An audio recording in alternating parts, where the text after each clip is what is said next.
Good morning, Sports Nation.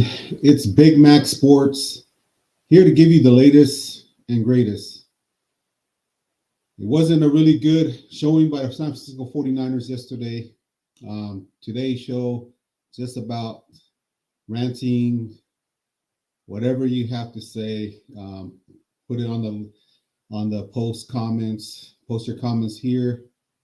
So the San Francisco 49ers lost yesterday to the Philadelphia Eagles. Eagles are going to the championship game, to the Super Bowl, and they will be facing the Kansas City Chiefs. Now, there's a lot to unpack about this game, from the miss challenge by Kyle Shanahan to all the flags that were thrown yesterday, and just a lot of missed things. And I'm going to play just a soundbite from Richard Sherman, and he's on the volume as he talk about this game. So I put it right here on my title. The morning rant: is this really what the NFL want, or is this a WWE entertainment NFL style type Super Bowl that's going to happen between the Chiefs and the Eagles? Is this what the betting line was that that Las Vegas wanted? They were going to lose money if this game didn't happen between the Eagles and the Chiefs.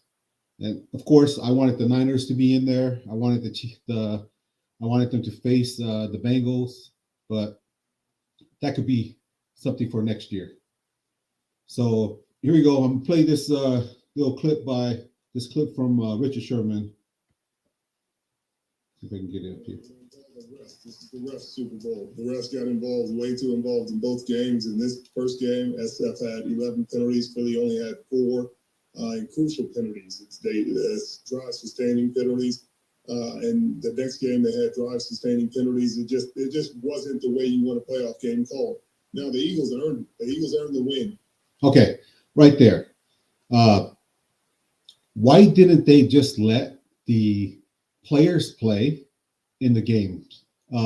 Either one, Kansas City's game versus the Bengals and the Eagles against the Niners. And I know we lost Brock Purdy early in that game, real early, but the defense was doing their part. And I feel that if the refs didn't didn't throw those flags, that they would have a better chance. Maybe the outcome still be the same, but maybe something would have changed with how they ran the ball. Because clearly they could have did some plays where even in the Wildcat, or the running back just comes back and he throws it to a receiver. And we've seen those plays happen before. That Debo's thrown it last year, and Christian McCaffrey threw it this year. But that didn't happen. I felt like the refs, they got way too involved, and even Richard Sherman said that right here on his podcast on the volume. So, am I wrong for saying that? I don't think so. I think some of those calls were, some were warranted, that they should have called those, but some of them weren't. So, exactly, Kimmy. The NFL chose their teams. They chose it. Many years ago, Roger Goodell was caught talking about it, about how he wanted to be a more WWE type of entertainment sport. But Richard Sherman definitely hit it on the nail here. Because I think that the 49ers would have had a better going against the Eagles. And like I said, the results might have still been the same, but we never know. I tweeted Skip Bayless last night after the game, after he said that Brock Purdy is hurt, and we probably never would have saw what could have happened with the outcome of this game if he wasn't hurt. And I said, yeah, we won't know because Purdy wasn't in there.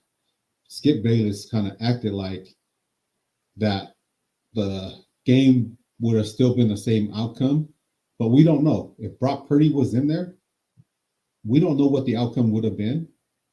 Our defense did really good. They did a great job. They came through and did their job. And I felt like even after Brock Purdy got hurt, the referees helped extend plays for the Eagles. And it was kind of mind-boggling that they would do such things. Give them that, especially the one with the punter. Being blocking to the punter is not roughing the punter. At most, they should have looked at it. They should really go back to where they're playing these NFL referees as part of the NFL, not independent contractor types. That's what I heard. So I'm just going to rant about everything. I don't care. It's the morning after. The 49ers are packing their stuff up, getting ready for the offseason. We're going to see if Nick Bosa can get re-signed. We're going to see if they can sign a lot of their key players that are still in this locker room that's going to be free agents, and what free agents are out there, veterans that can come in and help the team right away. They're going to be looking into that in the offseason. So the other part of it is we don't know what some of the players are thinking right now as they're leaving to go to explore what other options they have out there. So we don't know that. And the other part of this is that the draft is coming up. We have a lot of draft picks, and we'll see if they can reload through the draft on certain places where they're going to lose. So the other stuff that I wanted to talk about is Brock Purdy. He really showed courage in coming back into the game after Josh Johnson got hurt, and he was there on the sideline trying to throw and everything, and obviously with that elbow and throwing, he couldn't do it. So here's Brock Purdy coming out there after the fourth string quarterback got hurt, and then he's out of the game. But he showed courage in coming back in there, and I give him tremendous props for that, for coming in there and just trying to be able to fight through the pain and help his team out. But without an arm, the Philadelphia Eagles just keyed in on the running game, and it showed why the 49ers are not in the Super Bowl. The other part that I want to talk about is if Brock Purdy's injury is only the 6-week version, then I clearly see him as QB1 going into next year. And obviously they're going to have a quarterback competition and everything, but I think he's just poised, and he's got a lot of NFL games under his belt now, more than Trey Lance. And I believe that he should be the starter because he's proven it. He showed that he could. And I know Trey Lance hasn't proven it because he hasn't had the games because he got injured so early in the season. But I feel like that Brock Purdy should be QB1, Trey Lance behind him. And we saw what happened this year. We lost 4 quarterbacks, and they tried to put in Christian McCaffrey as that 5th quarterback, and that didn't work out so well. So the other part to this is that we need that right side of the line to be able to protect whoever comes in there. A lot of people are wanting Tom Brady to come in here. Even Richard Sherman said on his podcast, no, nobody's even looking at Tom Brady.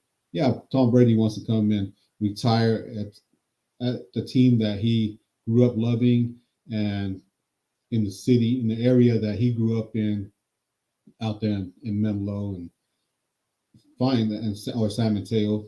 Okay, good. So you want to do that. A lot of people wanted to play for the San Francisco 49ers in their career. Aaron Rodgers being one of them. He grew up a 49ers fan. He didn't get the chance to. I mean, he could have if he would have pursued it. I say like his window was like 8 years ago. He could have came in there, but that those are just things of what ifs. Going forward, moving forward, the players that we need to come in and come and help these teams are help San Francisco 49ers become that team that finally gets over the hump next year. I mean, they made it to the NFC Championship this year, but the biggest thing that happened to them this year was coming out of the gate, starting 3-4. I know there was injuries, but losing to a team like Denver, I don't think they should have lost to that team. Losing to a team like Atlanta, they should have never lost that game. Losing to a team like Chicago, they should have never lost that game. And those things coming out of the gate, they have to be a lot better at what they do when they comes to September football and they get going towards the season marching into the playoffs. But we don't know what is going to happen. Nick Bosa might decide to go and play for the Chargers with his brother, or Brandon Ayuk leaving, Jimmy Ward leaving.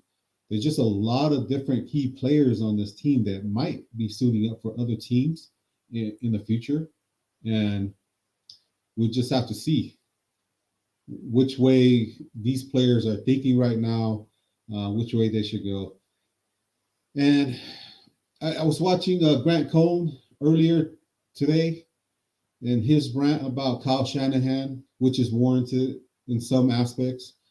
The Kyle Shanahan coaching is sometimes it gets confusing because you're thinking, why did he call that play?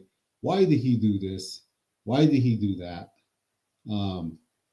He's been here before, and it's been almost the same results. He's been in the Super Bowl with Atlanta, same result. I mean, the Patriots came back and beat them. He was in the Super Bowl a couple of years ago, and the Chiefs beat them. They had a good lead in that game. He was in the NFC Championship last year. They were up by 10 points. They lost that game. That game, they should have won. They should have gave Debo more touches in that game, but that didn't happen. This game, I cannot fault Kyle Shanahan for what happened in this game. Nobody can foresee an injury that will take out your quarterback, and the game is over. It truly was over. When Brock Purdy got hurt, it was over. Sure, you can play the what if scenarios and why did he do this? Why did he do that? Why did he call that play so early in the game? I actually was on Larry Krug show last night, and I said, why did he call that play so early in the game? He had a guest on there that said, well, that was part of the play. And why was Prof in there to block one of the best edge rushers? And even with Kittle in there trying to block him, and Dominic Sue on the next drive hurt Josh Johnson. He was out of the game. So many what ifs out there of what could have, should have happened in that game. And everybody's saying that it was a complete blowout. It was not a complete blowout.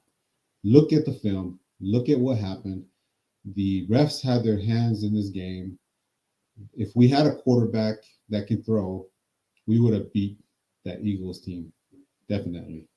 Because our defense played great the whole way through that game. So that's just one of the things that that I believe that would have happened. They would have completely won that game if they had a quarterback that could pass. David Lombardi earlier or last night, he talked about that. If they just had a quarterback that could pass, the San Francisco 49ers would be in the Super Bowl, but they didn't. The reason why he said that is because our defense played strong. They played lights out football last night.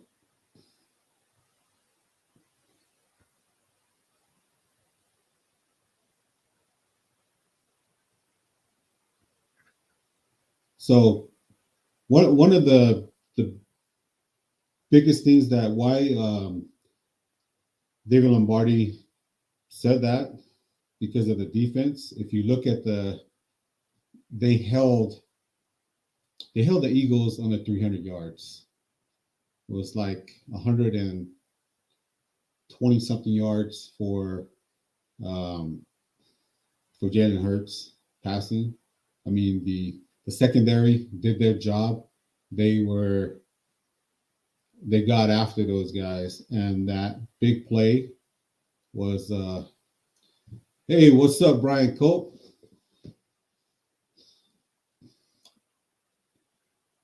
So, the hardest part about watching that game yesterday was knowing that if we had a quarterback that can just at least throw, or even bring in a wide receiver that can run the Wildcat. I mean, that's the San Francisco 49ers would have been in the Super Bowl. I truly believe that. Lombardi tweeted that. It's just one of those things, but we didn't. We didn't have a quarterback that could throw. Didn't.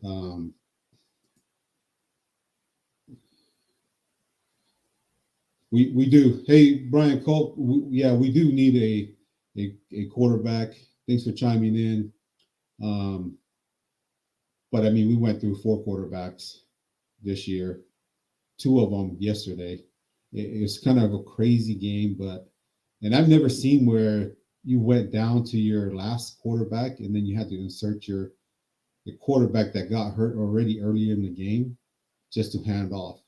And it's a shame that for all the fans out there that watched the game, we just didn't know Hey, exactly. I was actually on Wolfcast, Niner Game Wolfcast last night, and we talked about that.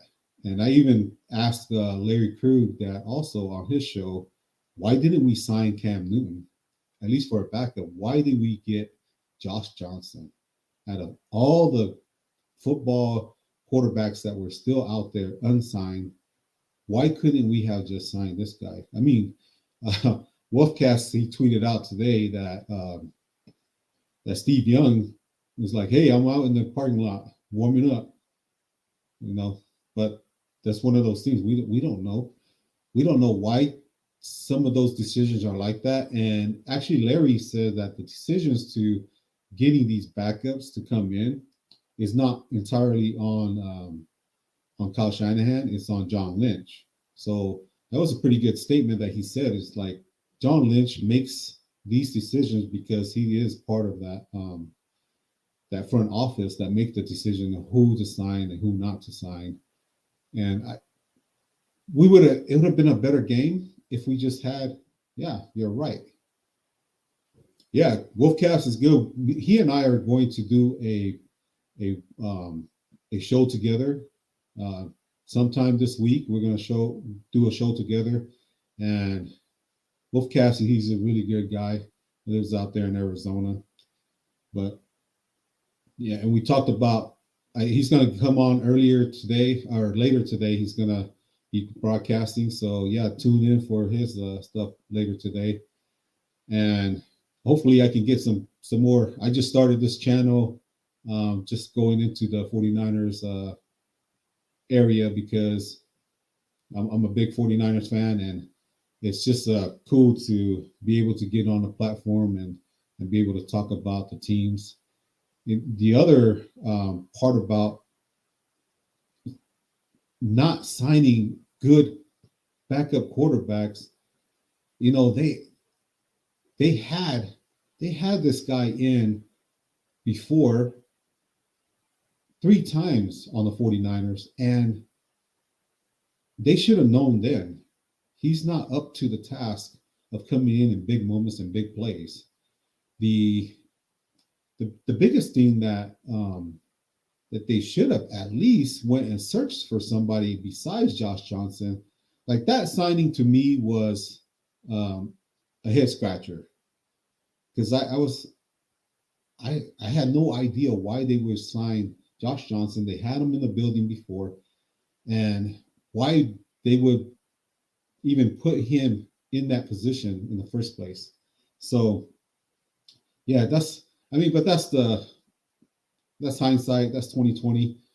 We don't know why some of the executives and some of the coaches make their decisions, but there's just a lot of what ifs, and today's stream is just about letting everything out, all frustrations, whatever. Richard Sherman sure did let it out last night on his on the volume.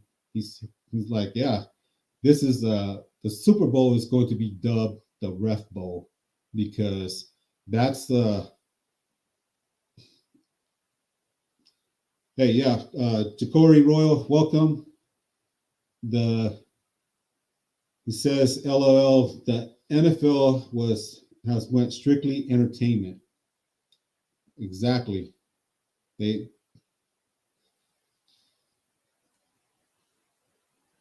Number 17 was a Kyle guy. Who's number 17?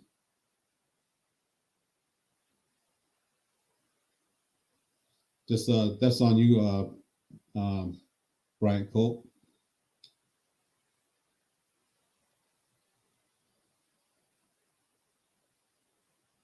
Hey, I welcome these comments because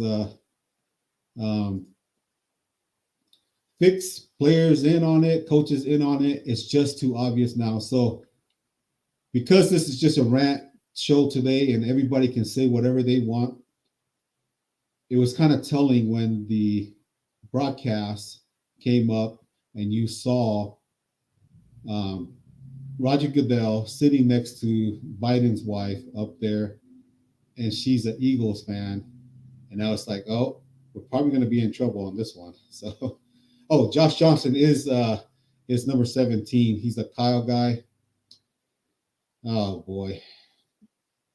Yeah, he was on that team 3 times before. Kyle should have known this. That's a Kyle decision.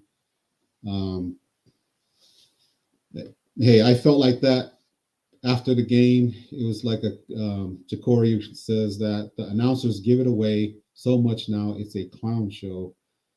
And pretty much on going back to Richard Sherman's rant on everything, he's like, they just didn't let the players play yesterday. They just didn't. And conspiracy theory and everything in there, might as well just have it out. I mean, here's one for you guys. I live in southern Utah. It's a desert out here. And I look outside my window and there's snow. It's just snowing out there. It looks nice. It's covering up all the red desert. Anyhow, yeah, sometimes you feel like that everything is fixed, that this is who everybody wanted. If, I look into a lot of different things, but is there politics involved in it? Is there big money involved in it? Of course there is. There's people who are there, and they kept showing the actors who are going for the Eagles and singers and they're talking about Las Vegas and how the betting odds were and who they wanted to be in the NFL. So because I'm letting you guys know this, before the game even started, I looked over to my son because I saw that clip of Roger Goodell up there with Joe Biden, with the president's wife. And I was like, you know what? I told my son, they're going to want the Eagles to play the Chiefs. So it's not going to be too far-fetched if that's what's going to happen. And dude, that's what happened. That's exactly what happened. Minus I didn't see that our starting quarterback Brock Purdy was going to get hurt in that game. I didn't see that happening. And hey, if any of you guys want to chime in or want to just jump into this live stream, you guys are welcome to. It's I'll put it up here in the comments.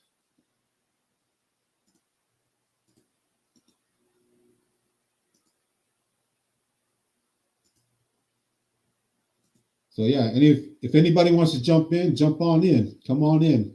Share your frustration, your rants, and everything about the game yesterday. Not just the Niners game, but also there's probably some Bengals fans out there that are really mad at how that game went. That's the game that I wanted to see, was the San Francisco 49ers going against the Cincinnati Bengals.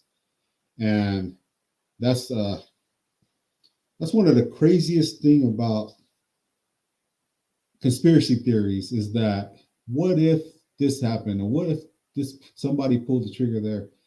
I go back to those commercials a couple years ago where they wanted to extend plays and everything, so they called down and they said, "Oh yeah, you got to call this and call that." And if any of you guys know what commercial I'm talking about, it's the one where they can even show that they turn on the sprinklers on the game. So Ja'Cory, welcome, Ja'Cory Royal. He says Tony Romo even tells the play before it happens. You know what's now that we're talking like this, I'm gonna go back and rewatch the game, and I'm gonna take notes of that and see. So yeah, Brian Cope, just jump on in, man. I think you just click that link. If it's not, okay, next time. He says next time we'd like to jump in. I'll be live streaming a couple of times. If any of you guys are on Niner Game Wolfcast, we're going to do a show together sometime later this week, and then you guys can jump in on that too. I'll be going back and forth on this. I have some key players that I really hope the 49ers pursue in the draft, and also key free agents coming up. So if any of you guys have a player that you guys think that the 49ers should pursue, post it up on this comment here, and I'll do a deep dive on those guys. I have a good buddy of mine that I'm gonna hit up. He used to be a defensive coach for for BYU, and he used to coach Fred Warner there. And I'm just going to get some of his thoughts on some players, evaluating some players coming out of college, and just some things like that. So if any of you guys have any players that you see that the San Francisco 49ers should pursue in a draft, and even in free agency, put it up on the comments here, post it up, and we can get and then we could go take a look at those players. One of the players that I want them to draft coming up is a BYU quarterback. Jalen Hall, I think, is the quarterback that the San Francisco 49ers can use. He's got speed, he's got arm talent. He is kind of injury prone, but I think he'll be a good fit for this team. They could have really used him yesterday if he came out last year. But I think he's one of those guys like I think it's Jordan Love that plays for that's still sitting behind Aaron Rodgers. So I think he's one of those guys. Okay, guys. Hey, thanks for coming in and joining with us today here on Big Mac Sports. And just hit that like and subscribe button, hit the notification bell. I think Wolfcast, I'm going to give him a shout out. He's going to do a show later today. I'm going to try to get in there with him if time permits. But thanks for everybody for coming on in, and please post those comments of what players you think the San Francisco 49ers should go. And then here's the other one that I want to do a live stream on Wednesday is, should Kyle Shanahan be let go? A lot of people are asking that question, but who would you replace Kyle Shanahan with? So please put that on the comments. And thanks everybody for joining me this morning on my rant about conspiracy theories and everything about the NFL. The 49ers should have been in the Super Bowl, no doubt. Okay, mahalo and thank you.